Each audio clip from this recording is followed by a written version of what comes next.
Your eyes open into complete darkness. You try to feel around, but there's little room to move. You call out, "Hello? Can anyone hear me?" as you realize you're all alone. Then it hits you, but you tell yourself this is only a nightmare. It's only a nightmare. But you know that it's not. And this is the moment you are consumed by panic, and there's nothing you can do about it except pray for a miracle as you claw and tear into a wall you cannot see, destroying your fingers to the bone. Yet you scream in vain because you know deep down in your soul that no one hears you. At this point, your breathing shallows as complete horror slowly chokes the life out of you. Hello. Thank you for joining me on another night filled with tales of terror. Tonight we're going to share some stories on getting buried alive. Before we get started, I just want to let you know that, hi, I'm Roberta Griffin, and I just want to say thank you for checking out my channel, Scary Girl Griffin. I hope you have a good time here.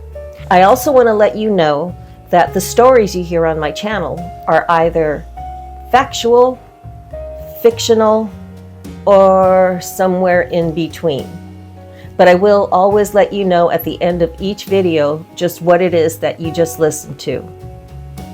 So, with that, before we get started, get comfortable, click the like and subscribe buttons, turn down the lights, and let's begin.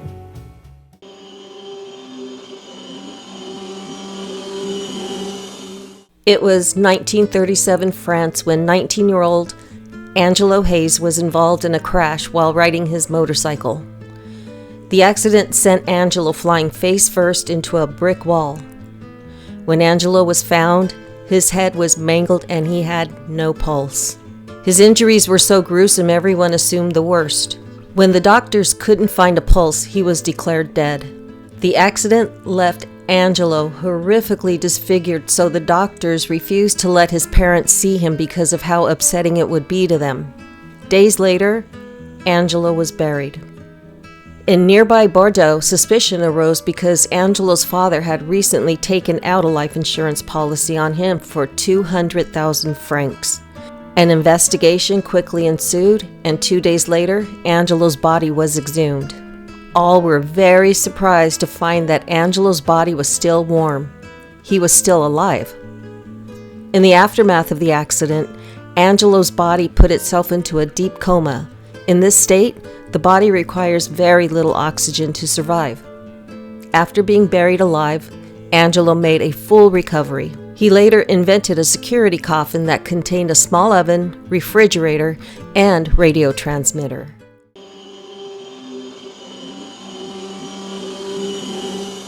Prominent businessman Stephen Burrell Small was born on March 18, 1947 to Burrell and Reva Small in Kankakee, Illinois. Stephen's parents owned and operated a media conglomerate called Mid-America Media. They also had a controlling interest in United Press International, which Stephen was heir to. In 1969, Stephen married Nancy Peterson, and together they had 3 sons. It was on Wednesday, September 2nd, 1987, at around 12:30 a.m., Stephen was awakened by a call from a person claiming to be a Kankakee police officer. The caller informed Stephen of a burglary that had occurred at the B. Harley Bradley house, a property Stephen owned and was in the process of renovating. Wanting to go and check things out, Stephen got dressed, left his home, and headed for the property. This would be the last time Nancy or any of Stephen's family would ever see him alive again. Around 3:30 a.m. that same morning, Stephen's wife Nancy received an anonymous call. The caller told Nancy, "We have your husband." Then Nancy heard Stephen's voice. He told her that he was handcuffed inside of a box and the box was buried underground. To her horror, Stephen instructed Nancy to contact his attorney and have him help her obtain $1 million in cash, the ransom money. Next, the caller warned Nancy to not report the matter to the police. But the kidnapping of Stephen Smalls was indeed reported to the authorities. The authorities quickly attached the necessary equipment to Small's phone line so they could record all calls and determine the area from which they were being made. Later that day, at 5:03 p.m., Nancy received a second call from the person who had called before wanting to know how much money Nancy had collected. The police traced the call to a telephone at a Phillips 76 gas station in Aroma Park. They were sent to the location, but no one was found. At 5:40 p.m., Nancy received a call from Jean Ellis Small, Stephen's aunt. She told Nancy that she had just received a call from the kidnappers demanding to know why they had informed the authorities. They told her they knew Nancy's phone had been tapped and that the Small family had just messed up their plan. At 11:28 p.m., Nancy received another call from the kidnappers. This call originated from a telephone located at a Sunoco station in Aroma Park. The caller played a tape recording of Stephen's voice providing instructions for the delivery of the ransom. At 11:46 p.m., Nancy received one last call from the kidnapper who was calling from a Marathon service station in Kankakee. The caller was upset and accused Nancy of notifying the police. They decided not to take the ransom money but said they would call back on Thursday evening. No call ever came. But in minutes later at 11:50 p.m., an Illinois State Police officer saw the car of the suspected kidnapper and ended up arresting 3 individuals, 2 men and 1 woman.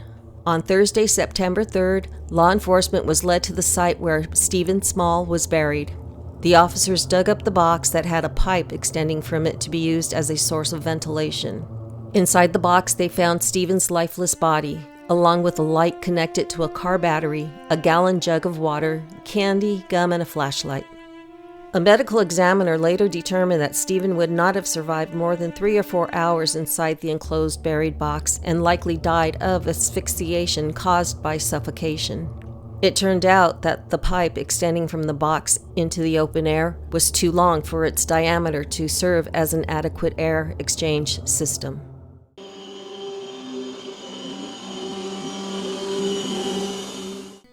In the early 2000s in Mumbai, India, best friends Keisha Hebar, 17, and Viraj Kapoor, 16, were working to create an internet following by recording dares and pranks with the help of a small group of friends. Their channel started to gain traction with their wild and sometimes dangerous antics.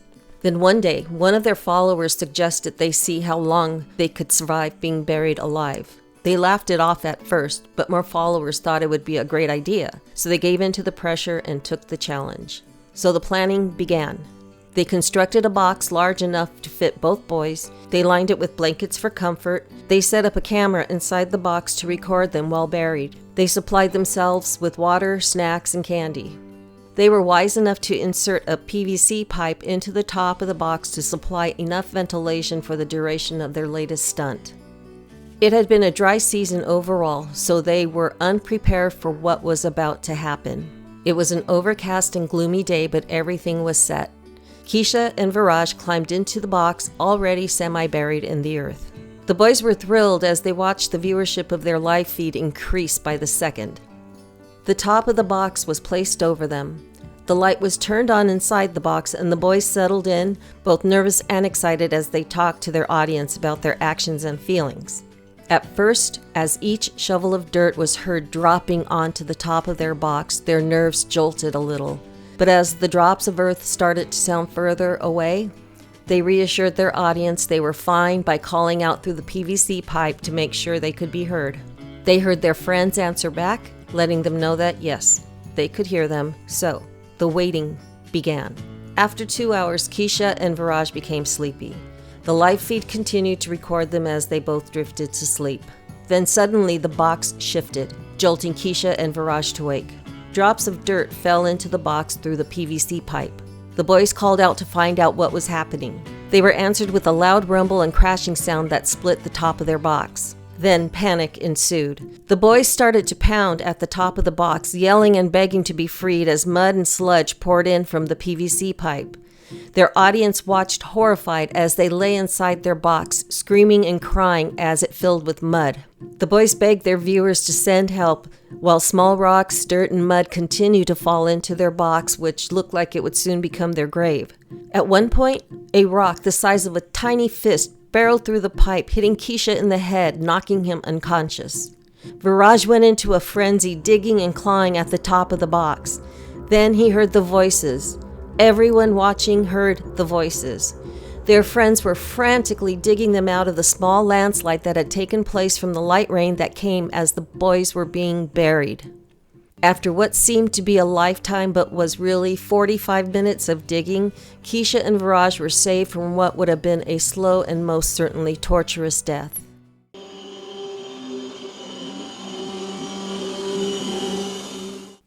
It was January 9th, 1884 in Dayton, Montgomery, Ohio, when preparations were underway for the marriage of socialite Anna Hockwald's brother to Miss Emma Schwind at Emmanuel's Church. There was a lot of excitement and activity that day. Some say it may have been too much for Anna.